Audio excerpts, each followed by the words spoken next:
Okay, we will call the Public Works Committee to order for August 2nd, 2017 with roll call. Mr. Katura? Here. Mr. McGill? Here. Mr. Palunas? Here, we have no changes to the agenda. We have 3 sets of minutes. We can do all of these at the same time. However, the June 7th, 2017 is revised to show at the beginning that Mr. McGill was present at the meeting and did vote on all items, and we did not have that in the minutes. So we have 3 sets of minutes. Is there a motion? I move that we approve the minutes for June 7th, revised, July 5th, and July 13th. Second. Second, thank you. Proceed to vote. Mr. Katura? Yes. Mr. McGill? Here. Mr. Palunas? Yes. Yes. Okay, on our new agenda, number 1, storm response status update. Mr. Gilardi, good evening. How are you, sir?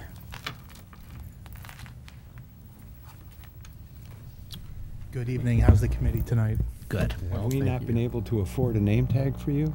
Well, most people just know me, but that would be nice too. But If we could have the clerk call the clerk of council and ask her for Mr. Gilardi to have a name tag with, what's your official title?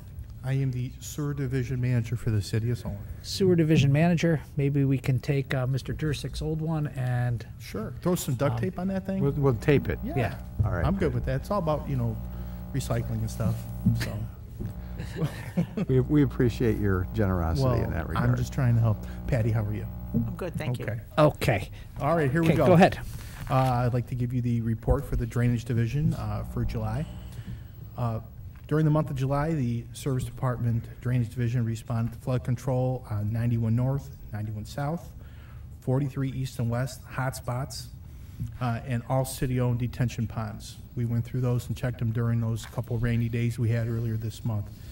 For the month of July, there was 4.15 inches of rain.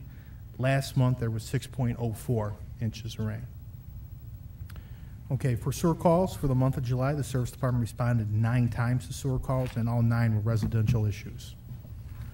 For our sanitary PM cleaning for the completed, 14 locations citywide were jetted and vacuumed around the city. We completed the sanitary PM cleaning of Cruzy Drive. We started Briar Hill, and we completed Tracy Lane, Woodsmore, Springside, and Timothy Circle. Upcoming for our sanitary PM cleaning would be Briar Hill, Springside, and Ledge Hill. Our storm PM cleaning, we completed Station Street, Mulberry, and Airco. Upcoming, we started Inwood today, so we're working on Inwood. The Service Department assisted the wastewater treatment plant. We completed 7 of their work orders, and what that is we clean their lift stations for them, and there's some general cleaning that we do with some teas and some sanitary teas that we have to jet and just keep an eye on. Our TV crew responded to 30 locations citywide for TV work. They completed the July PM lateral list, and there were 17 of those. What that is, what a PM lateral list is, it's just something that we keep an eye on, we monitor it, we check it out every month, and that's throughout the year. We have a PM list for each month of the year. We still are in Chagrin Highlands, and we're still on Penfield. Upcoming locations for the TV truck, we just started the August PM list. There's 16 locations. We completed upcoming is Cruzy Drive, Franklin, and Baldwin.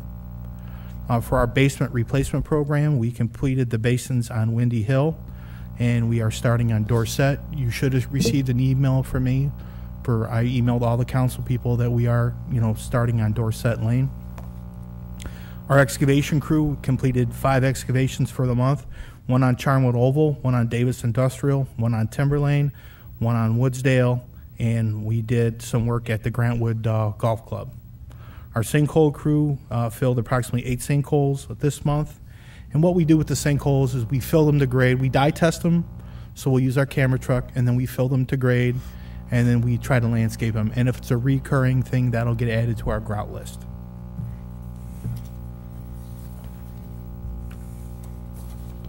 This month, the Service Department also did 3 confined spaces, 1 in Hollywood Circle, 1 in Seneca, and 1 on Aurora Road. Our storm contractor, Trax Construction, did work on Solon Boulevard, Cannon Road, Arbordale. Arbordale is upcoming, Cannon Road is upcoming. We completed Solon Boulevard today, Station Street, Aurora Road, and Naaman Parkway. Those are upcoming jobs with Trax. My memo for the Public Works Committee, oops, wrong one. My Public Works Committee memo for the 2017 Sanitary Storm System Repair Program. Below is the summary. I'll use the camera.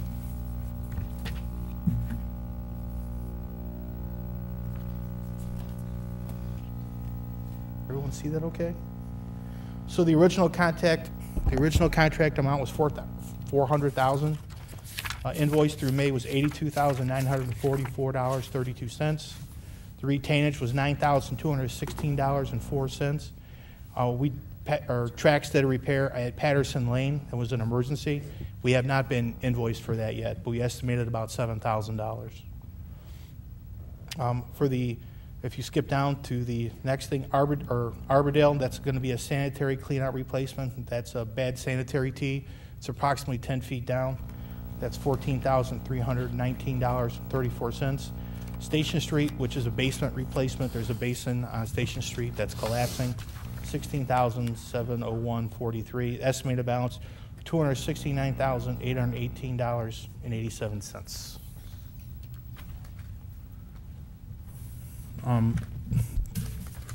So like I said, we finished Solon Boulevard today. That was an emergency repair we had to do. I would like to say that with tracks, things are going very well. We're using HR Gray as our inspectors, and they are doing a phenomenal job.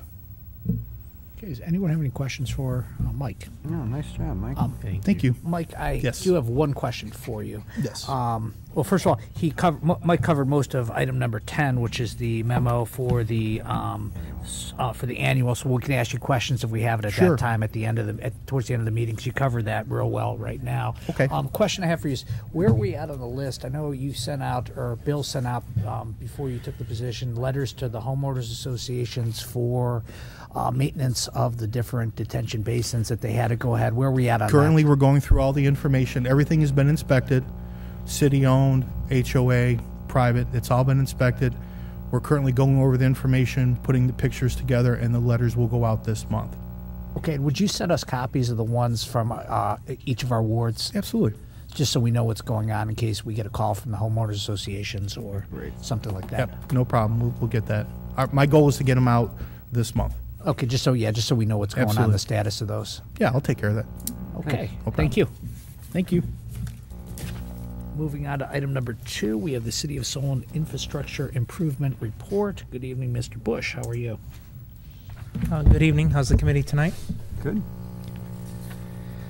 To update the committee from last month regarding the infrastructure report, in our Priority 1 projects, we awarded the Roxbury Storm Sewer Replacement Project. Moving down into our Priority 2 projects, we had expenditures in our concrete repair program, our street striping, and as well as our sanitary and storm system repair projects. And moving down into our Priority 3s, we had updates to our design services as well as our engineering chargebacks and materials testing and our traffic repair. So if there's any questions regarding the updates, I can answer those now. Any questions? Okay, seeing none, we'll move on to item number 3. We have the Bainbridge Road Culvert C-004, contract 2015.28 for general engineering services, and what the engineering department is looking for, legislation authorizing the mayor and the engineering department proceed with the load analysis in a not to exceed amount of $10,600 under emergency, for the reason that the construction is going to be starting and all paperwork needs to be completed. John? Yeah, in the email that I had attached, the county engineer's office had asked the city for a load rating analysis, which they had, I guess, thought that I don't know if their contractors that they hire perform that as part of their work, but I know that it was not part of our contractor's work. So I had asked our designer to provide a quote for that, which the committee has before you, which the fee for the load analysis itself is $5,600, and I also have requested of the committee tonight an additional $5,000 to use if in the event that there's any construction structural issues that where we would need to maybe have addressed by Burgess and Nyepel during the construction. If we don't use that $5,000, that would ultimately be retained back to the city of Solon. So all in all, I'm asking for an amendment to their current contract in the amount of $10,600 to address the load analysis and to have them on board during the construction. Any questions for John? It's pretty thorough, I think. Is there a motion?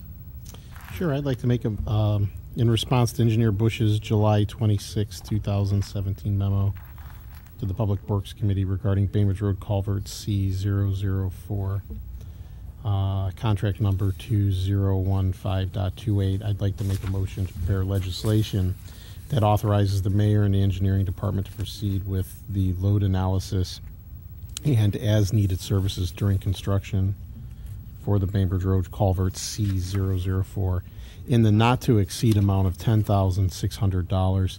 And this legislation needs to be under emergency since the construction will be starting. Second. Thank you. Proceed to vote. Mr. Katura? Yes. Mr. McGill? Yes. Mr. Palunas? Yes. Moving on to item number 4, the 2017 Annual Asphalt Repair Program, 2017.08. We have a bid tabulation, and they're looking for the program to be awarded to Ronak. Is that correct? It's pronounced Ronyak. Ronyak. Yes. Thank you. Paving is the lowest and best bidder on emergency so that we can fix the current infrastructure issues that may cause potential damage to city property. John?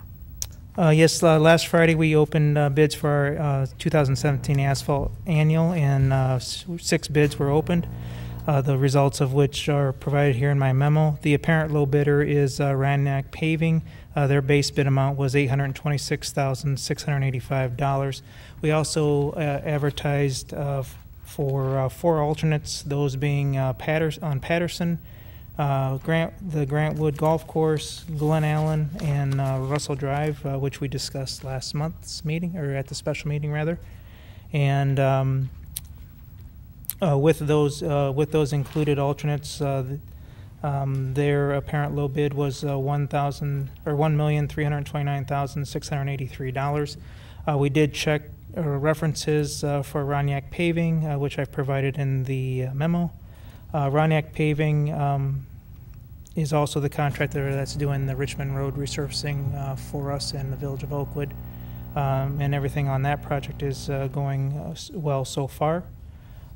We provided the bid tab, which is attached, and it's been checked by the Finance Committee. If the committee wants to go over any of the locations, I have brought this map to show the locations. The Patterson location is here in the Thornbury subdivision, or Dorset rather, as well as Patterson. The Solon Boulevard project is right here, as well as this southern piece of Glen Allen. The Russell Drive is obviously down here on the south end of town. We're doing a small repair over at the service department, and I believe that and Grantwood, which is right here. We're doing some repairs to the front entrance area. All in all, like I said, we checked their references, and so I'm recommending that this year's contract be awarded to Ronyak Paving in the amount of $1,329,683 under emergency, so that we can address current infrastructure issues that may cause damage to our city property as well as our other city infrastructure. We haven't worked with them before? Not Ronyak specifically. We've worked with the employees of Ronyak under other companies, but not Ronyak specifically, no. Does this mean this is a new company? No, they are not a new company. Oh. But one of the main guys there at Ronyak Paving, he used to work at another paving company, so I've worked with him at a different paving company. So you have comfort based upon that Yes. prior experience? Yes, plus Okay. all of their references were very good. Dan and I also sat through the pre-construction meeting for the Richmond Road resurfacing project with the Village of Oakwood, and that all went very well. So I feel very comfortable in making this award. And it'll be nice to be working with a different contractor than we have worked with in the recent past. Oh, okay. Mark, any questions? I was happy to see that we had 6 bidders on this project.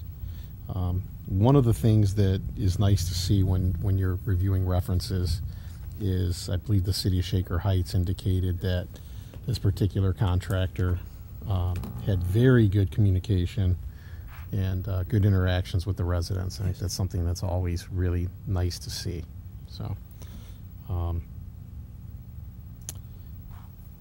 my one question is, the number 6 bidder obviously was extremely high. Was there any communication? They were high on their base bid, but even on the alternate, was there any communication as to what happened there? If there was an actual mistake, or I think it was a mistake in their bid. Patty and I looked at that just based on the language that we have in our bid as far as how we make corrections. Their numbers that they provided in pen were, for sure, were undeniable. I mean, there was no error, or you couldn't interpret it one way or the other. Obviously, since they were, even without the corrections, they were the number 6 bidder. So I didn't really dwell on it all that much. I guess so. $112 million? Yeah.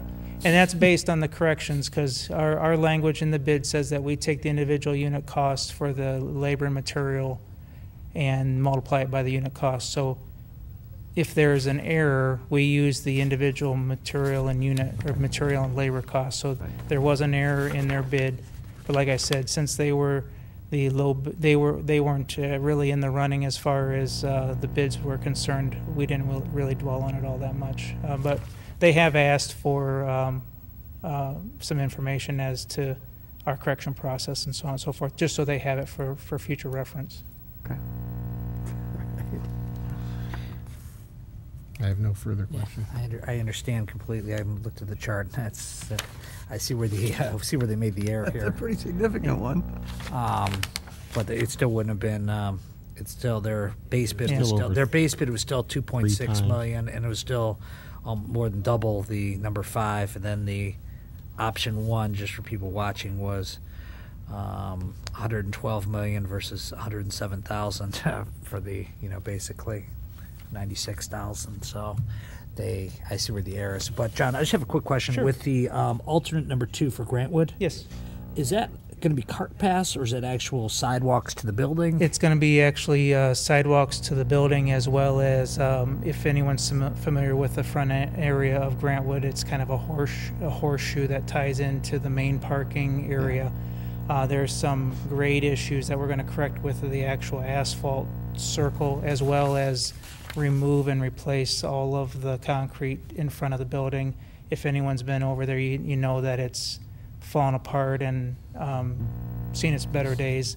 I think Don, as part of this, wanted to do some changes to how the landscape and how the layout is done there. So I think we're actually, when this is all said and done, I think based on the plan that we have that Grantwood wanted to do there, we're actually widening the asphalt entrance. So actually there will be room enough to have a car temporarily parked in front and still allow another car to go by. Okay. Okay, thank you. Sure. Any other questions from the committee?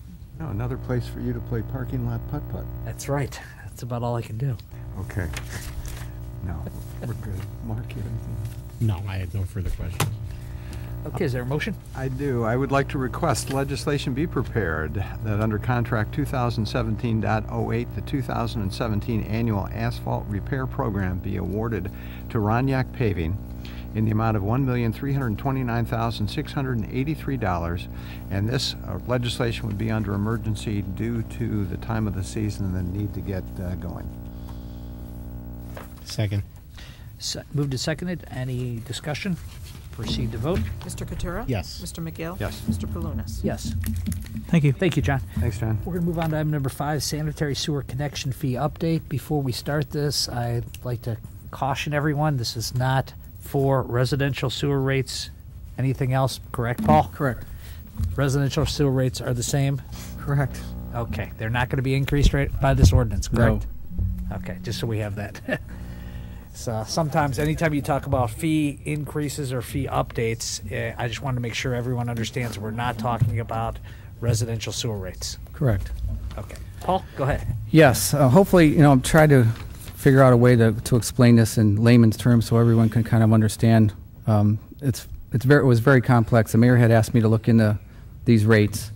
Over the course of the past few years, we've had problems with new businesses trying to come in and occupy existing buildings, and it's created quite a challenge for the engineering and planning department, building department, to figure out what their charges would be. Excuse me. So the mayor asked me to look at these and see if, first of all, how they were derived, what they were for, and then also determine, whether anything could be done to change them and make this a little easier. And so I guess to start from the beginning, where these charges came from, they were developed when we did our project back in 1993. It was our expansion of our wastewater treatment plant. And at that time, they added about 1.7 million gallons of capacity onto the existing plant. So since it was an OWDA loan, we had to prove to the OWDA that we had a system in place to collect the revenue needed to pay off the loan. So a study was done in 1992. They calculated what the cost benefit would be per that 1.7 million gallons and calculated out per gallon, and it came up with that $7.18 per gallon. So that's where that number came from. And then from that point, there was a guideline that was used by in the Ohio Revised Code of what you charge for specific uses. So you have health clubs, you have hospitals, you have residential homes, apartment complexes. And off that guideline, you took that $7.18 times what you typically saw from those typical businesses or establishments for flow. So just to pull out something, for instance, the health club, and I think the way it was spelled out in our exhibit was, if you look at Exhibit A, that was a copy of the existing one. Private clubs, they calculated $362.50 per member. Okay, that was based on 50 gallons per member at those establishments. That's where they derived that number. They took that. It doesn't come out exactly, but they took that $7.18 times the 50 gallons and came up with a number that said, okay, $362.50 is what the charges are going to be. Make sense so far? Kind of following me? So, being it based on the loan, there's really nothing that says we have to keep those rates in place. I mean, it was really just there for the OWDA loan. So we're able to go back and look at these. And the problem being is when we really started looking into this and started looking at flow numbers, and I started going, okay, if you look at a health club member, are they really using 50 gallons per day when you sat there and assessed it? And it doesn't make sense. So what we did is we went in and evaluated based on real flow numbers, tried to take numbers that really made flow sense, so to speak, for what we would see at the wastewater treatment plant, and then applied those numbers and actually took them out and took them to the engineering department and let Matt Hartzell calculate them out and see whether they would match up and seem like a real world situation to us. When we did those numbers and calculations from the new stuff that we have installed here that we're proposing, a lot of these numbers seem to fit realistically. So if you look at Exhibit B, these are some of the, and one of the other problems I wanted to point out is that if you look at Exhibit A, a lot of these application types and explanations of establishments was very vague, and it didn't really align with what planning department had for their applications. So engineering department, planning department, as I mentioned, Matt Hartzell from engineering, we all sat down, we met for virtually 8 months pretty regularly, trying to come up with, first of all, applications that matched planning department. So a lot of these new categories that you see listed in green on Exhibit B were categories that we added from the original, which made it easier for, when a new business comes in town to actually give them something to base our calculations off of. A lot of times, like beauty salons and spas and barber shops weren't even in the original application. So it made it very difficult, as I was saying, for a new business to come in and for them to calculate what the rates were. So the areas that we highlighted in green, we added to this rate structure in our applications to align with the planning department. In yellow, for these new businesses are the proposed charges that we came up with. Again, going back to how do we come up with these rates, we based them off of real world flows that we have here. We actually have flow meters. I based them off of water readings that we use for nail salons, barber shops. Outbound meters. Outbound meters, correct. Okay. So we actually looked at real flow rates, and I sat back and looked at them and said, those numbers match a lot closer than, these general numbers that were put in there from the get-go. Again, I think we went over these numbers back and forth between engineering and the planning department, and we're all very comfortable with these new rates that we established. Paul, the question I have is, I understand how you came up with I understand how the research and everything you did on these numbers. The only concern I have is on the car washing facilities and a couple other things. Some of these numbers might appear to be, if someone wants to open a business in Solon, say they want to open a car wash, or say someone wants to expand their business to, if they have a fuel station or something, put a car wash in, would a number like that just kind of discourage someone from wanting to expand their business? Or, I mean, like when we had the Ultimate Wash, when they redid their business and expanded it for the self-serve capacities, if we had this, would that business owner want to expand, or would they just choose to not make that type of investment because of the sewer tie-in charges? I think the problem that you're explaining is exactly the problem we were having. But that was more or less with places like yoga, little yoga establishments that wanted to come in, nail salons, things like that were very small, had very limited amount of water that they were using and getting charged uses that were similar to what a car wash had.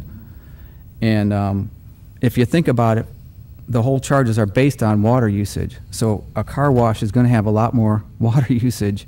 And those, when I went back and looked at this amount of usage that you would get from one of these flows and did my research on it, the flow numbers matched the typical research numbers. How many gallons they use per day, and then you apply our $7.18 per gallon flow. That's where it comes out to. So this aligns with the more water you're using, the higher charge you're going to have. The less water you're using, the less charge you're going to have. And John, I don't know if you want to chime in on this, but we looked at, again, when you look at a lot of the smaller businesses and those change in uses, this should help out significantly for those businesses. It will reduce. It will reduce. I understand. I'm just a little concerned sometimes when I see some of the numbers, and you have a new fee versus the current charge. And I understand what the current charge is going to be. Current charge is probably a lot higher in some sort. I got you, John. Current charge is a lot higher on some of these, but I'm just concerned that if you have a company looking to come in, that they're going to even see the proposed charges and say, well, I don't know if we want to do this. What do other cities currently charge on this is a question for, comparables. And, I did rate studies for other cities, and it's all over the board. It depends on how much their project costs, how many, what their cost benefit was per gallon. There's nothing really standard out there. Some cities still have debt on their water reclamation facilities. I'm sure they do. Yes, I'm sure they do.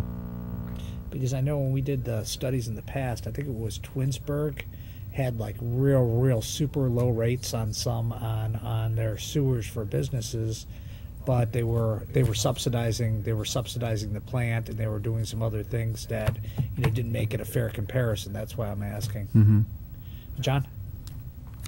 Just some things I want to add is, in Exhibit A, in Paul's packet, I mean, he talked about the age of this. So, these rates and these categories are really antiquated, and we were running into a lot of problems with newer style zoning and trying to apply these old categories. So that was pretty much the basis of the whole restructuring. We had met with Paul and myself and Matt Hartzell from my office, as well as Rob Franklin from the planning department, and a lot of the and so what we did was in Exhibit A, we took all of the approved zoning classifications that Rob had created as far as uses in all the different zones, and so now we all felt comfortable that we have all of the current zoning classifications covered. So you can look at how much more expansive the proposed schedule is versus the old one. A couple examples, like a few years ago when the outdoor seating for restaurants was very popular, and we wouldn't have a rate to allow somebody to add a seasonal seating for an outdoor patio. All we had was 3 indoor categories for a sit down or a semi-fast food or a fast food. So now we have another category for that type of thing. And some of these newer style facilities, like a dance studio or so on and so forth. So all of the current rates that we have are now up to speed with current zoning and kind of the newer uses that we're seeing. And like Paul said, we ran them through some kind of real life scenarios as far as fees are concerned, and they seem to be, in all cases, a lot lower than what we would have charged under the old rates. So I think in the case of when you talk about a business or somebody wanting to come to Solon and looking at those rates, I think what we're proposing is going to be a lot fairer and a lot more enticing for someone to come in and establish a business here in Solon. Well, it would be clear. Yep. And the other thing I'll add too is, every time that somebody moves out of a building and somebody moves in, we're not recharging them the whole new rate. Whatever we have on record or we can calculate as far as previous use or previous payment, they're getting credit for that. So a lot of times there may be a credit due or a small increase. Well, I understand, John, and I think this does make it a lot clearer for businesses that want to come here. Yeah. The only thing, and I think, Paul, you think you did a great job on presenting this and putting this together in the form that you did. The only thing I just wanted to know is the only concern I have is how businesses will react to this when they want. I understand it's less than what, in a lot of cases it's less because it's very designated based on the zoning classification and based on the type of building. But I wanted to make sure that my concern is that if business A is choosing to build in Solon and they have a spot in Solon and they have a spot in another city, Solon has this chart and these rates, and you have the same cost of construction, say if they're going to be here or if they're going to be one city over.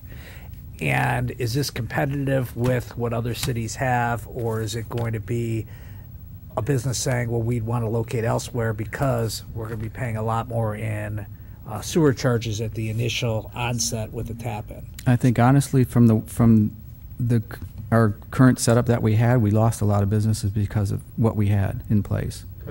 Because of the current structure. So this is a huge improvement. Huge.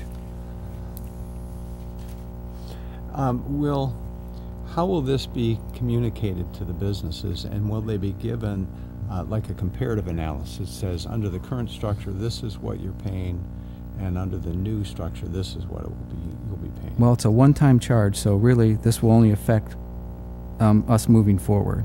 Okay. So this wouldn't affect Chase, who's under construction now, or someone else who's... Or No. somebody who's currently there? No. Okay. So we have a couple different choices we can do tonight. We can forward this to council with the proposed changes, or we can ask for some input from Chamber of Commerce and business community if we wanted to do that, or have the planning director or economic development director come in and talk about it too. But whatever the committee feels would be best. 'Cause I think Paul did a very good job laying it out here. But if we want to notify or ask questions of the business community or anything else before we go ahead and pass this on to council. I mean, again, it's an improvement over what we had before. So, I mean, if we keep it as is, it's going to be higher charges for a lot of these smaller businesses that are coming in, and a lot more difficult for that. We don't want that either. Right, right. I think you really have to look at it. It's going to work out a lot better for a lot of the new businesses. It's going to make it easier for engineering department. It's going to make it easier for planning department to be able to assign these charges for it. I mean, like I said, a lot of times we have fitness clubs coming in. If you look at the old rate, I remember with Planet Fitness what Yeah. happened with, I mean, the, it with was- the rates and everything else. When we had a lot of back and forth over those issues. this eliminates that. And I'll get you 1 second, John. And I think that this is a good start to do it, and I just think it really is. And I don't want to have any businesses, be deterred of the current rates. So if we want to go forward with it and then look into it after it's in place and make sure we could have a review in a few months to make sure that it's the comparable with others, with where your operations are and cost of operations or everything else. If we need to tweak something, we can tweak it. I mean, it's really up to the committee. John? The one thing that I forgot to mention to the committee was in these meetings that we would have administratively, Peggy Wildorfman was included in those meetings, and she sat through all of these meetings with us. So I think she would be a good person, if she hasn't already, to convey this to the business community, because she not only deals with the existing business community, but also new businesses coming in. So I'm sure if she hasn't done it already, she probably has notified the existing business community that we're in the process of doing this. And probably assuming that this would move forward and get approved at some point in time, I'm sure she'll, spread that word through her communications that she does. So she was basically she was a representative for the business community at the meetings and said, this is what the concerns that we have when we speak to business owners who want to come into the city, who are looking for grants. This is what the issues are. This is some of the holdbacks, and this is why we want to do that. That's why we had these meetings administratively with my office, with Paul, and with the planning department. I just failed to mention that Peggy was part of that. But so it was a joint effort on several administrative offices, to generate this with the primary goal of making it more inviting for our business community. More business friendly. That was the main focus. Okay, yeah, that's. I'm happy that occurred. So, is everyone okay going forward with this, or do you want to? Okay, yeah, I think we're okay. I just wanted to make sure that that someone from economic development was and I appreciate you saying that, involved in the process. So it's better than what we have now. Yeah, I understand your concerns totally. And again, that was the reason why we got together, because it was creating problems. We were losing businesses to other communities because of the way this was laid out. And I think what you have now is you have something that's a lot more reasonable as far as flow capacities, which is obviously what my concerns were, and I think John can attest to this. I mean, every time we started talking about something, I'm looking at the flows, making sure that they matched up, so we weren't getting shortchanged at the plant. Oh, we know you're doing your Yeah, job, Paul. so- We just wanted to make sure that someone was involved from the from the business community or that perspective to look into things. That's what I was concerned with. So I'm happy with that. I wouldn't want it to be part of the legislation, but I would be interested at the end of the year, maybe having Peggy come in and talk about what she is hearing from new businesses as they look at Solon relative to this issue now that you've made these adjustments. I would be interested in hearing that. Yeah, that would be good if we could have her come maybe at the December meeting. Or, Okay. We can arrange that. Okay. Okay, thank you, Paul. It's a difficult one to explain. Like I said, hopefully it makes sense to you. And again, all I can reiterate is the that chart helped, Paul. is that And who our thought. programs the software? Pardon? Who programs the software? Peggy actually started that whole thing, so I can't take credit for that. So. Okay. Is there a motion, Mark? Sure. In response to Director Solonic's memo to the Public Works Committee regarding sanitary sewer connection fees, I'd like to make a memo to prepare legislation that accepts Exhibit B of his memo to amend the new application and charges for sewer charges levied under codified ordinance section 1046.04E. Second. Okay. So motion and a second. Proceed to vote if there's no discussion. Mr. Katura? Yes. Mr. McGill? Yes. Mr. Palunas? Yes. All right, thank you, Paul. Thank you, John. Okay, moving on to the next item, we have the 2017 hydrant painting. We have 10 different companies that were sent specifications, and we received back 2. Is that normal? After I communicated this with Akron, who's in the middle of a painting program now, they only had one person respond, and that wasn't one of the ones that one of the ones we contacted, but they did not give us a quote. And didn't we used to have, high school kids from the service department doing this? Yes, we did, and we found out that we didn't really get a quality job out of it, and there was also a lot of damage to our trucks at the end of the year with paint all over them. So it was unsightly, and we were having a lot of issues with that. Plus, they're part-timers, and I don't think they really, not that they weren't good workers, but we had some issues with them, and we'll leave it at that. This is more of an informational memo to the committee. We're just in a kind of a pilot program where I solicited for quotes. I received 2 quotes back from Old Man Enterprises and Tamaris. Tamaris was the lowest bid at $147 a hydrant, and included in the packet of the specs where they're going to strip the hydrant either via sandblasting or wire wheeling, put a primer coat on, 2 coats of top coat with our safety yellow, and Chief Shaw requested we put reflective beads in our weather shield, which is at the very top of the hydrant, in case there's something at night and they have the reflectivity of it. Again, it's a pilot program. This is why we went this route, and there's more information, get the committee's consensus on this.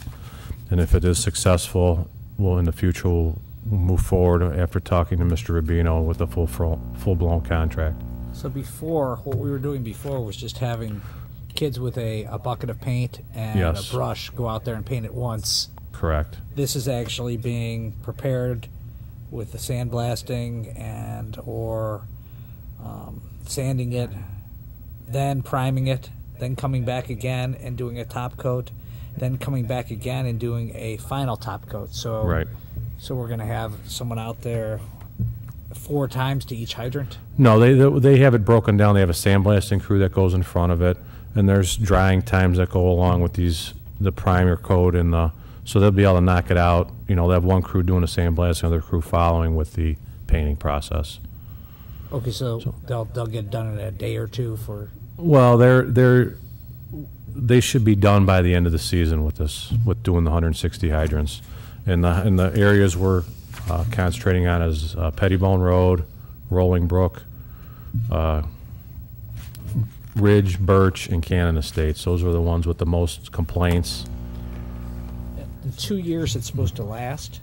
Yeah, it comes with a 2-year warranty.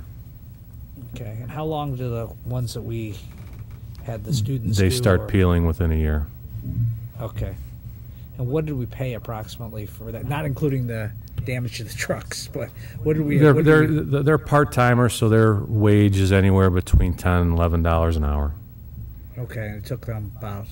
They would maybe do 7 hydrants a day, maybe 8. They'd come there, they'd scrape it off with a little scraper and a wire brush, and come back with some paint, and there'd be paint all over the grass, all over the. So. Okay. We're looking for more of a professional job. Yeah. And for a little longer lasting. I anticipate this to last longer than 2 years, since we're going through the time of stripping, priming, and painting. Okay, so we just want to try this to see how it works, and then Correct. if it does work, we go further with it. If it doesn't work, we then look to see We'll go into other options. what else we can do. Correct. Option C. Okay. All right. All right. Okay? Thank you for answering my question. Yes, thank you. Do we need to do anything on this, Bill? No, no legislation. So everyone's okay? We'll need signatures, though, Okay. when we get to move forward with the PO. Mark, you okay with this? Yes, I am. Okay. All right, thank you so much. Correspondence, we have none. Other, we have none. Item number 7, Engineering Department Study Design Report. John? Just a couple things I'll update the committee on.